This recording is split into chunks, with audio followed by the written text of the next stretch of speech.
mililitros. Y la pregunta o el ejercicio va a ser, ¿cuántos moles tiene 200 mililitros de H2O? El paso número 1 será calcular el peso molecular del H2O, del agua.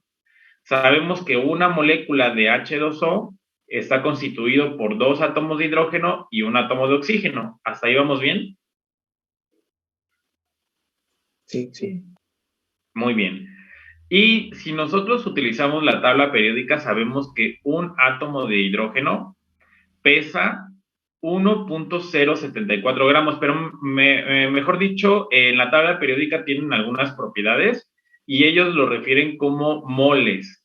Un mol de hidrógeno pesa 1.0074 gramos.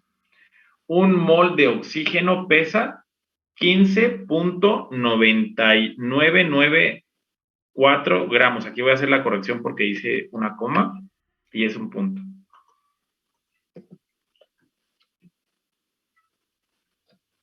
Muy bien. ¿Hasta aquí tienen alguna duda, chicos? Ninguna.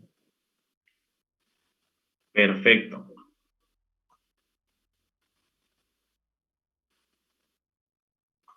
Entonces, ya sabemos que un mol de oxígeno pesa 15.9994 gramos. Un mol de hidrógeno pesa 1.0074 gramos. Entonces, ¿cuánto pesa un mol de H2O? Lo único que tengo que hacer es sumar lo de 2 hidrógenos y lo de un oxígeno. Y el peso final de un mol de H2O es 18.0142. ¿Estamos de acuerdo? Lo pueden comprobar ahí con la calculadora. ¿Les sale otro dato?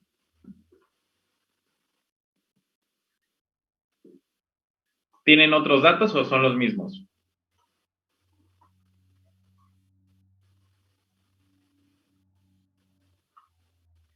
Muy bien. El siguiente paso sería multiplicar esos 200 gramos de agua. Como mencionamos que teníamos 200 mililitros de agua, recuerden que un litro es proporcional a su peso, 1 kilogramo, entonces 200 mililitros es proporcional a 200 gramos de H2O. Y ya sé que un mol de H2O pesa 18.0142 gramos. ¿Estamos de acuerdo? Lo único que tengo que hacer es multiplicar estos 200 por 1 y dividirlo entre 18. ¿Cuánto les da?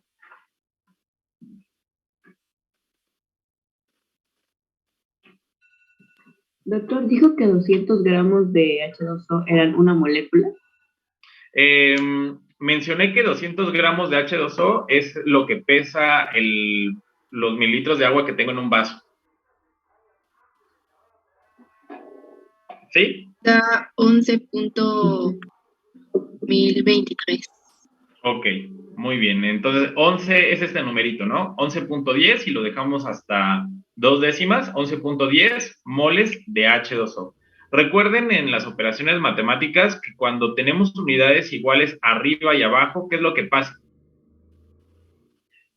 Se eliminan. Se eliminan o se hacen la unidad. Entonces, gramos arriba con gramos abajo se eliminan y me quedan solamente mol o moles, ¿no? Eso quiere decir que 200 mililitros de H2O van a tener 11.10 moles de H2O. ¿Estamos? ¿Cuántos moles hay en 200 mililitros de H2O? Hay 11.10. ¿Hasta ahí vamos bien? Sí, doctor. Perfecto. Y si yo les pregunto ahora, ¿cuántas moléculas de H2O hay en 200 mililitros de agua? ¿Cuál sería la siguiente operación?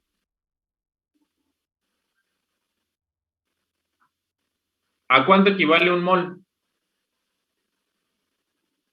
6.022 por 10 a la 23. Perfecto. Entonces, Recuerden que un mol es adimensional, o sea, un mol solamente vale 6.022 por 10 a la 23. ¿De qué? De lo que ustedes quieran, de moléculas, de átomos, de partículas, de rosas, de flores, de lo que ustedes quieran. El mol es un número adimensional, el mol solamente vale 6.022 por 10 a la 23. Eso quiere decir que si yo quiero calcular el número de moléculas, solamente tengo que sustituir la palabra moléculas en este número. Y ya sé que un mol vale 6.022 por 10 a la 23. ¿Qué quiero determinar? Número de moléculas, ¿no? Entonces, ya sé que en 200 mililitros de agua hay 11.10 moles de H2O. Y bueno, ¿cuántas moléculas representan esos 11.10 moles? Pues multiplico 11.10 por 6.022 por 10 a la 23 y lo divido entre D1, ¿no?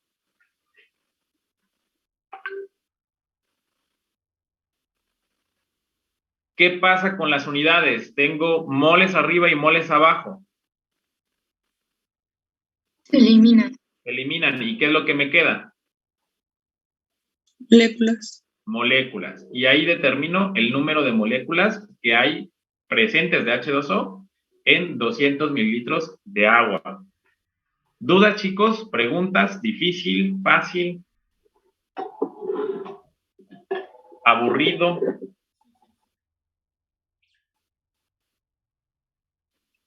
Todo bien, doctor.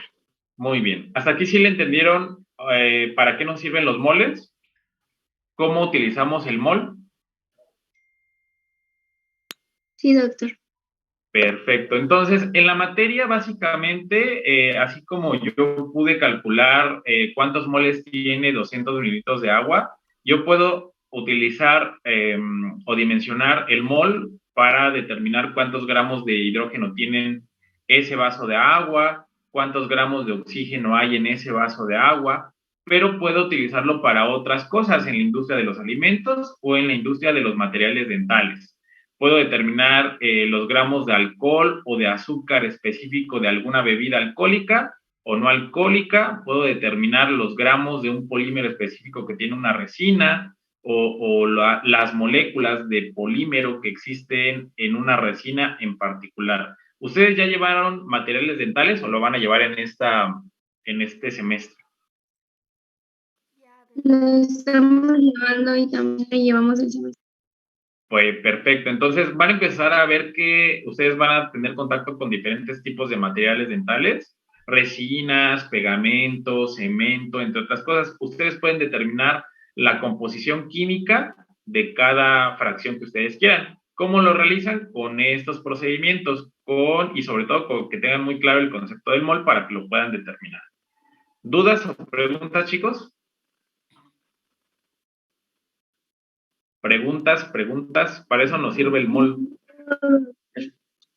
Perfecto. Entonces, en esta laminilla ustedes pueden tener acceso a dos ligas. La primera liga les va a llevar a una tabla periódica complementaria y que ustedes pueden ir jugando con ella para poder determinar algunas propiedades de cualquier elemento. Les voy a dejar el enlace, pero recuerden también que ustedes ya poseen los apuntes o las diapositivas. Entonces, si necesitan en algún momento visualizar algún material que se encuentra en ellas, solamente le dan clic ahí en el enlace. ¿Estamos? Sí, doctor. Muy bien, se los voy a poner por acá. Ese es el enlace de la tabla periódica. Y en el segundo enlace tenemos un pequeño video de la UNAM que nos resume la información que necesitamos saber de las propiedades de la tabla periódica. Lo voy a proyectar.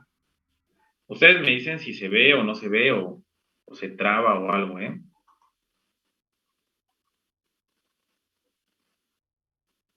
Muy bien. Vamos a esperar a que cargue. Si no se ve, me dicen igual. O si no se escucha. Permítanme un momento, ¿eh?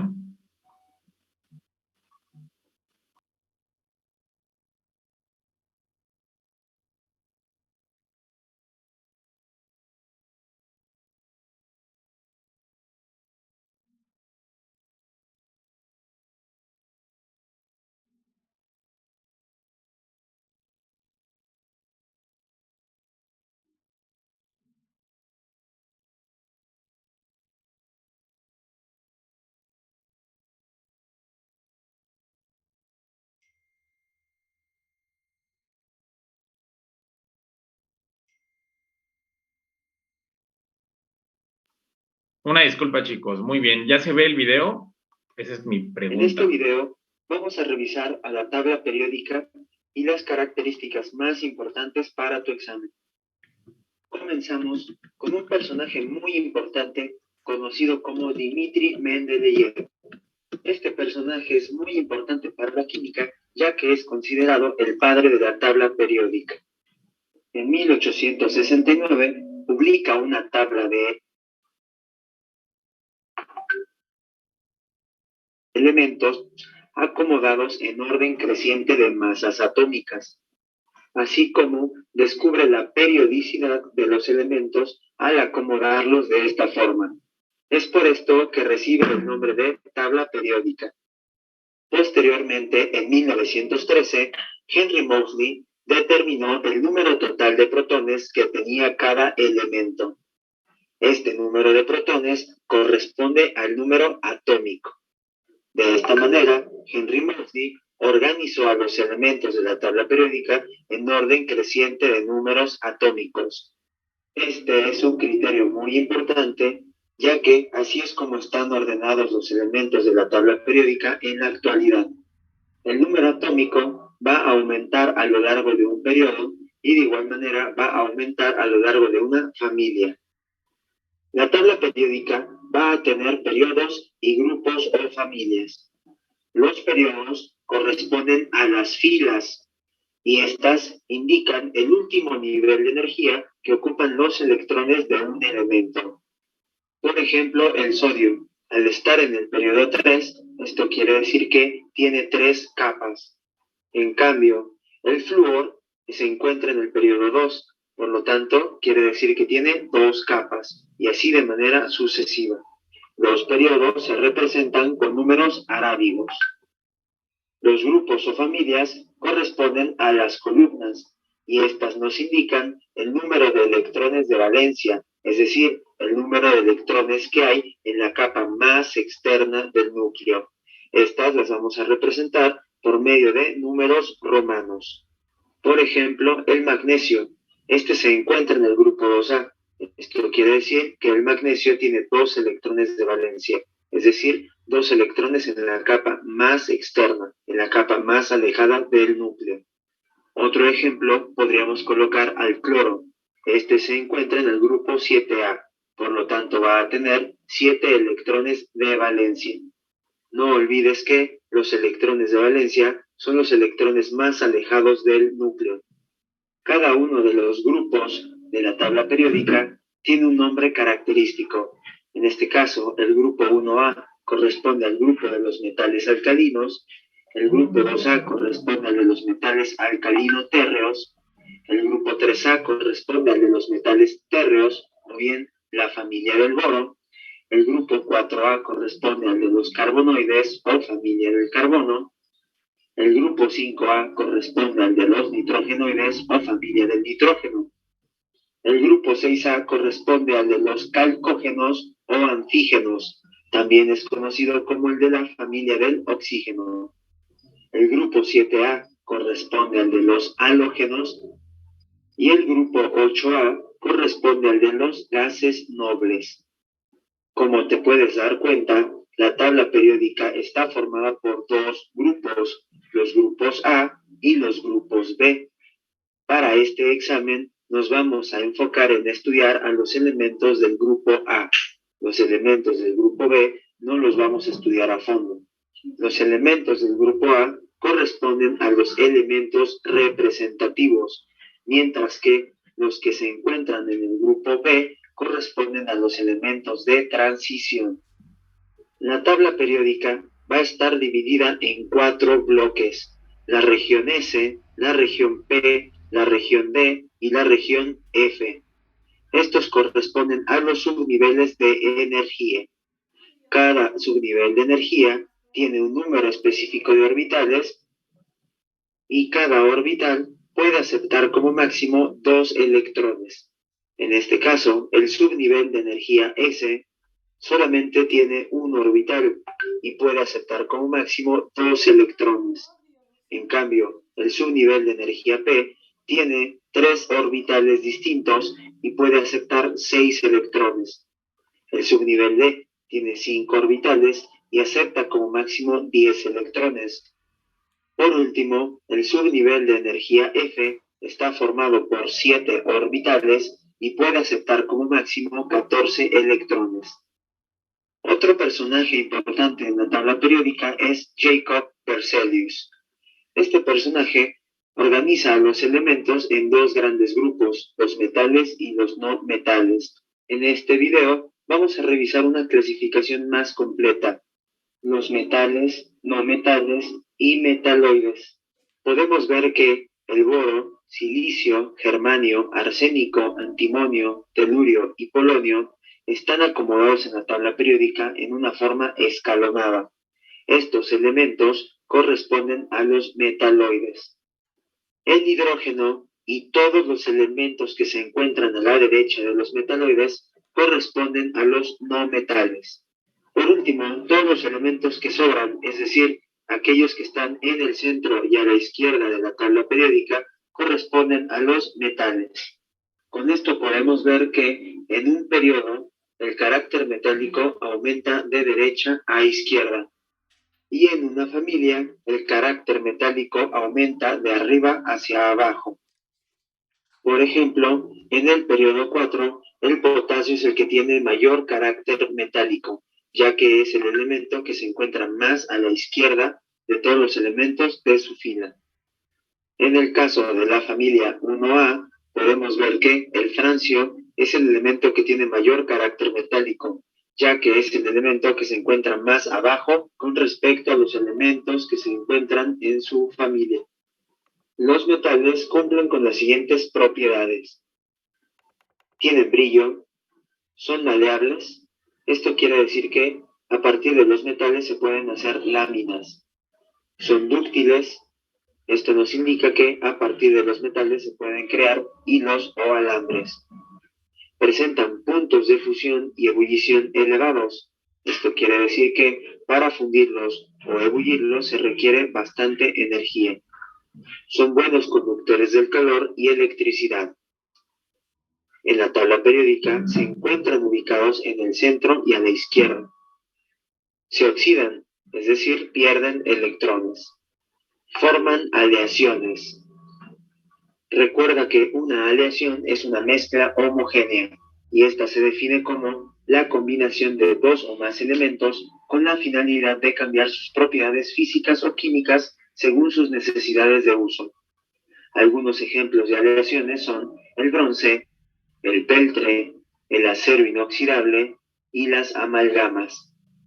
Las propiedades de los no metales son: no brillan, no son maleables, es decir, no podemos hacer láminas a partir de estos, no son dúctiles, esto quiere decir que no podemos hacer hilos ni alambres, tienen puntos de fusión y ebullición bajos, esto quiere decir que para fundirlos o ebullirlos se requiere poca temperatura, no son buenos conductores del calor ni de la electricidad. A excepción del hidrógeno, se encuentran ubicados en la parte superior derecha de la tabla periódica. Estos se reducen, es decir, ganan electrones, y de igual manera también se oxidan, es decir, pierden electrones. Por último, los metaloides tienen propiedades características tanto de metales como de no metales. Como lo mencionamos al inicio del video, Dmitri Mendeleev es considerado el padre de la tabla periódica, ya que descubre la periodicidad de los elementos al organizarlos en orden creciente de masas atómicas. Vamos a revisar estas propiedades periódicas. La primera propiedad periódica que vamos a revisar corresponde a la energía de ionización. Esta también recibe el nombre de potencial de ionización y se define como la energía necesaria que hay que suministrar a un átomo neutro en estado gaseoso para desprender el electrón más débil retenido. Al momento de desprender un electrón, se va a formar un catión, y su unidad de medida son los electronvolts. Segunda propiedad periódica, la afinidad electrónica. Esta se define como la energía intercambiada cuando un átomo neutro en estado gaseoso recibe un electrón. Cuando el átomo recibe el electrón, va a formar a un anión. Su unidad de medida corresponde a los kilojoule sobre mol. Otra propiedad periódica corresponde a la electronegatividad. Esta la vamos a representar con la letra Y.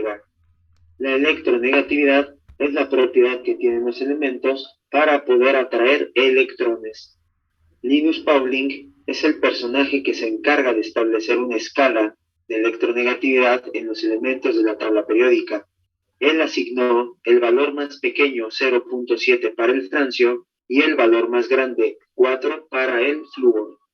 Estas propiedades aumentan de izquierda a derecha a lo largo de un periodo. Esto quiere decir que para el periodo 2, el flúor es el elemento más electronegativo, el elemento que tiene más energía de ionización y el que tiene mayor afinidad electrónica. Esto es debido a que es el elemento que está ubicado más a la derecha con respecto a los elementos de su periodo.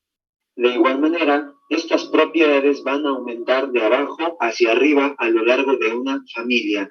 Por ejemplo, en la familia 6A, el elemento más electronegativo es el oxígeno, ya que es el elemento que se encuentra más arriba con respecto a los elementos de su familia. Con esto tenemos que el flúor es el elemento más electronegativo, el que tiene más energía de ionización y el de mayor afinidad electrónica, mientras que el francio es el elemento menos electronegativo, el que tiene menos energía de ionización y menos afinidad electrónica.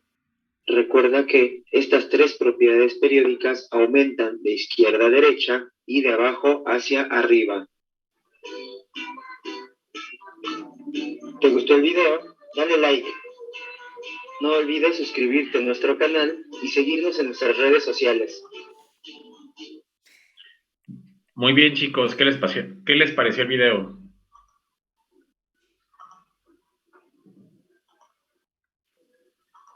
Muy interesante.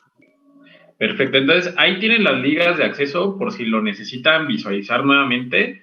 Y bueno, el objetivo también es de que vamos a puntualizar algunos detalles. Ya vimos entonces la tabla periódica que tiene alguna información importante. Y dentro de esa información importante vimos los tipos de orbitales, mencionó el video tipos de orbitales, sabemos que de este lado está el S, el D, el F, el P.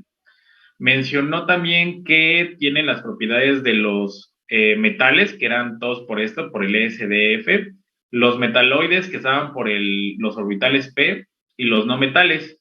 Mencionaron también que habían metales principales y habían otros, elementos principales o grupos principales y habían otros elementos que eran los de transición, los del grupo B, ¿se acuerdan? Mencionaron también que de izquierda a derecha se denominaban periodos y las columnas iban a ser los grupos, ¿no? También mencionaron que habían unas propiedades periódicas y dentro de las más importantes está la electronegatividad, que la electronegatividad iba de izquierda a derecha y de abajo hacia arriba. ¿Cuál es el elemento más electronegativo de la tabla periódica? El flúor. ¿No? ¿Y qué características tiene que un elemento sea muy electronegativo? ¿Se acuerdan? ¿Que tiene mayor capacidad de atraer electrones? Exactamente, muchas gracias, Lisbeth. Entonces, que tiene la capacidad de atraer más electrones. Eso quiere decir que un elemento muy electronegativo va a ser un elemento que sea más reactivo. ¿Estamos? ¿Algo más que me haya faltado? ¿Propiedades de los metales? Maleabilidad, ductilidad. Bueno. Perfecto. Un conductor de calor también. ¿Punto de ebullición de los metales alto o bajo? Alto. Eso quiere decir que necesito mucho calor para poder fundirlos. ¿Estamos? Sí. Muy bien. Y bueno, los no metales pues tienen un punto de ebullición bastante bajo. Ese es el ejemplo de los no metales, como el oxígeno, el flúor, eso se pueden fundir muy rápido, ¿no? ¿Dudas, preguntas, chicos? No, creo que no. No, doctor. Muy bien. Pues bueno, chicos, es importante que nosotros recordemos estas propiedades de la tabla periódica para que tengamos las bases suficientes para poder entender lo que pasa con las demás biomoléculas.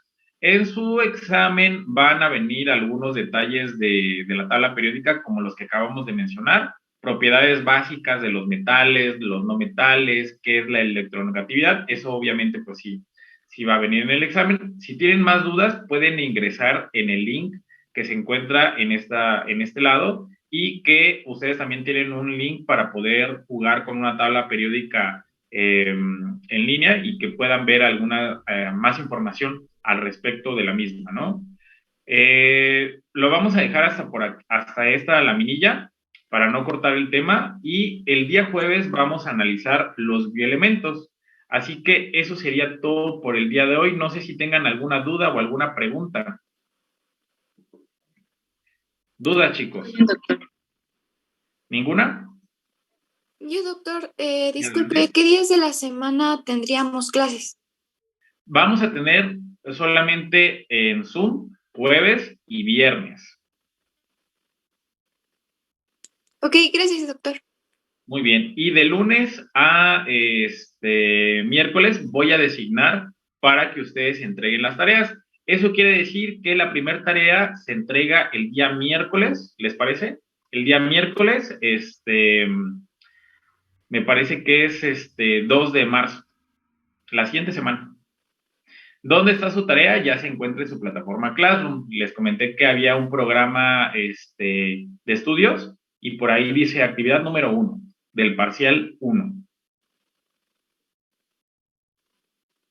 ¿Dudas, Sí. chicos? No, ya se va a acabar. Muy bien, chicos. Pues adelante entonces. Yo los veo el día jueves. Nos vemos. Nos vemos. Gracias, doctor.